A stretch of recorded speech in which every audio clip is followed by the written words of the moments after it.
জবা গাছকে কি সুস্থ করতে চান এবং সাথে সাথে কিন্তু ফুলের মাত্রাকেও দ্বিগুণ করে বাড়াতে চান, তাহলে কিন্তু এই ঘরোয়া খাবারটি অবশ্যই দেবেন। মাত্র 1 টাকা খরচ করেই কিন্তু আপনারা আপনাদের গাছকে আরও সুস্থ করে তুলতে পারবেন।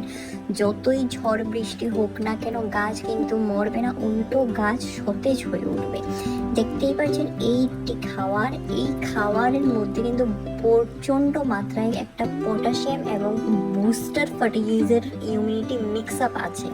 তো আজকে আমি আপনাদের সাথে A to Z information share করব। হাইব্রিড ভ্যারাইটি, দেশি ভ্যারাইটি জবা গাছের মধ্যে এই সারটি দেবেন এবং পাতার মধ্যেও কিন্তু একটা অন্যরকমই গ্লো দেখতে পারবেন। দেখতেই পাচ্ছেন আমার গাছের সমস্ত পাতা কিন্তু একদম সুস্থ, হেলদি, কোনো পোকামাকড় আক্রমণ নেই। আর এই খাবারটা অবশ্যই স্প্রে করতেও পারবেন। তো চলুন, ভিডিওটা একদমই স্কিপ করবেন না। Welcome to Mickey Minnie's Garden! নমস্কার বন্ধুরা, কেমন আছেন সবাই? মিকি মিনিস গার্ডেন্স এর মধ্যে আপনাদের সকলকে স্বাগত জানাচ্ছি। আশা করি সবাই ভালো আছেন, সুস্থ আছেন। তো বন্ধুরা, আজকের আমার ভিডিওর বিষয়বস্তু হলো জবা গাছের খুবই গুরুত্বপূর্ণ পরিচর্যা, তাও এই আগস্ট মাসের মধ্যে আপনারা কিছু কিছু কাজ করতে হবে। দেখতেই পাচ্ছেন আমার এই গাছটি একদম ফুলে ভরে গেছে। এখন বিকেল প্রায় 4টা বাজে। সকালে তো গাছ ভরে থাকে, পাতা হারিয়ে যায়। তো পাতাগুলো দেখেন একদম সুস্থ, সতেজ, সবুজ হয়ে রয়েছে। গাছকে বুশি করবেন, অবশ্যই গাছের মধ্যে ভরে ভরে ফুল পাবেন। টাইমে টাইমে কিন্তু সফট প্রুনিং অবশ্যই করবেন। হার্ড প্রুনিং করার এখন সঠিক টাইম নয়। সফট প্রুনিং মানে এই যে দেখেন ফুলটা ফুটে আছে, এখানের ফুলের একটা নোট ছেড়ে জাস্ট কেটে দেবেন। অথবা অনেকে বুঝতে পারেন না, আপনাদেরকে আরো ভালো করে বুঝিয়ে দিচ্ছি। এই যে দেখেন গাছের আগাছা, নতুন নতুন ডাল যে সমস্ত বের হচ্ছে, এটাকে আপনারা হাত দিয়ে পিঞ্চিং করে দেবেন। তো সেখান থেকে কিন্তু নতুন নতুন ব্রাঞ্চেস, শাখা পোষা ডাল বেরোবে। আরেকটা জিনিস, জবা গাছের মধ্যে কিন্তু রৌদ্রের খুবই প্রয়োজন পড়ে। আপনাদের গাছ যদি টাবের মধ্যে থাকে, চেষ্টা করবেন সেটিকে মিনিমাম 5 থেকে 6 ঘন্টা রোদ খাওয়ানো। কারণ শীতের মধ্যে দেশি ভ্যারাইটি গাছগুলো ডরমেন্সিতে থাকে, হাইব্রিড ভ্যারাইটি গাছগুলোর মধ্যে ফুল আসে, আর দেশি ভ্যারাইটির মধ্যে কিন্তু একদমই ফুল আসে না। তো এইটি হলো আরেকটা রঙের পিঙ্ক কালারের, দেখেন দেশি ভ্যারাইটি ভীষণ বড় সাইজের হয়ে ফোটে। তো আরেকটা আমি আপনাদের সকলের সঙ্গে শেয়ার করতে চাইছি একটা কারণ।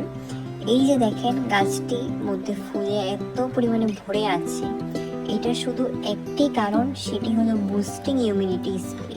গাছের মধ্যে পেস্ট, মিলিবাগের আক্রমণ কিন্তু এই মাসে এবং গরমে কিন্তু এটা হয়ে থাকে। আর মিলিবাগ অ্যাটাক কিন্তু পাতার নিচেও করে, ডালের মধ্যেও করে। আপনারা কিন্তু আপনাদের গাছ সুস্থ হলেও এই স্প্রেটা করবেন। যদি সুস্থ নেই, অ্যাটাক হয়ে আছে, তথাপিও স্প্রেটা করবেন। এবং সুস্থ থাকাতে যদি স্প্রে করেন, তাহলে এই সমস্ত পোকামাকড় আক্রমণ গাছের মধ্যে লাগবে না। অনেকে বলে যে ওদের গাছগুলো মারা যাচ্ছে, চেষ্টা করবেন জল শুকনো হওয়ার পরেই কিন্তু মাটিটাকে আবার জল দেবেন। ভিজে মাটিতে একদমই জল দেবেন না। আর ভিজে মাটিতে কিন্তু খাবার একদমই দেবেন না, নাহলে কিন্তু গাছ গ্রোথ করবে না, উল্টো গাছের শেকড়গুলো কিন্তু নষ্ট হয়ে মারা যাবে।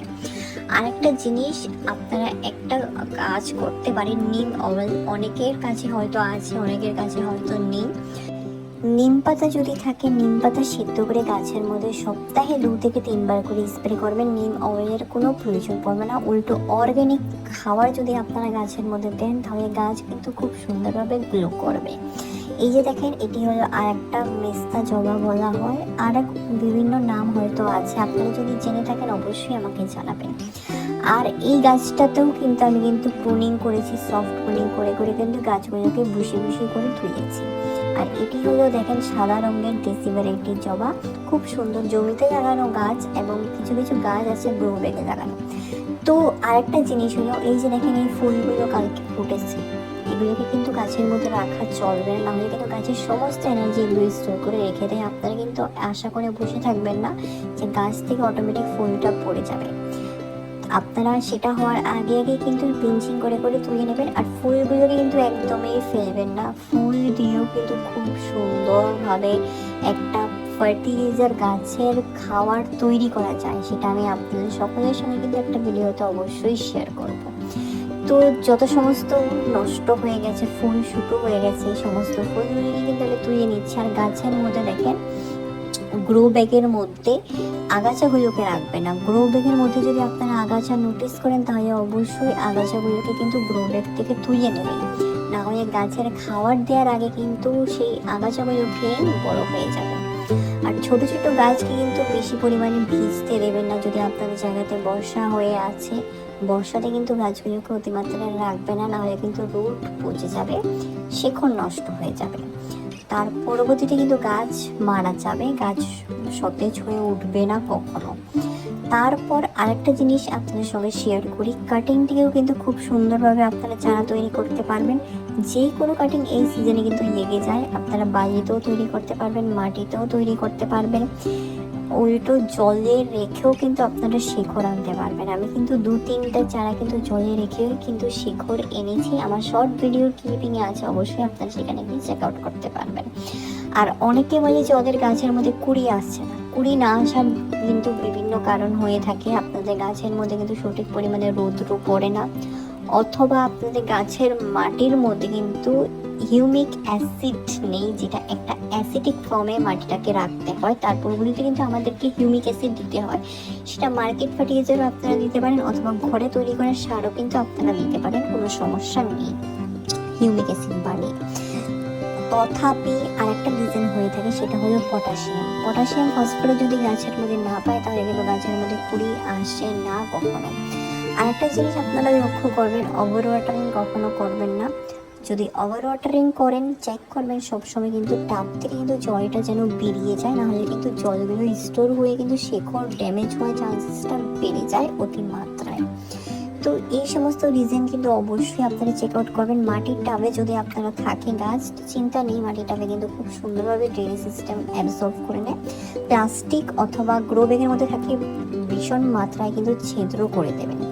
তো এই যে দেখেন, এই হলো সেই সমস্ত খাবার, ঘরোয়া খাবারও আছে, মার্কেট ফার্টিলাইজারও আছে, পটাশিয়াম ফসফরাস ক্যালসিয়াম নাইট্রোজেন, ফাঙ্গিসাইডের জন্য অল্প পরিমাণ মতন ফাঙ্গাস পাউডার আমি নিয়েছি।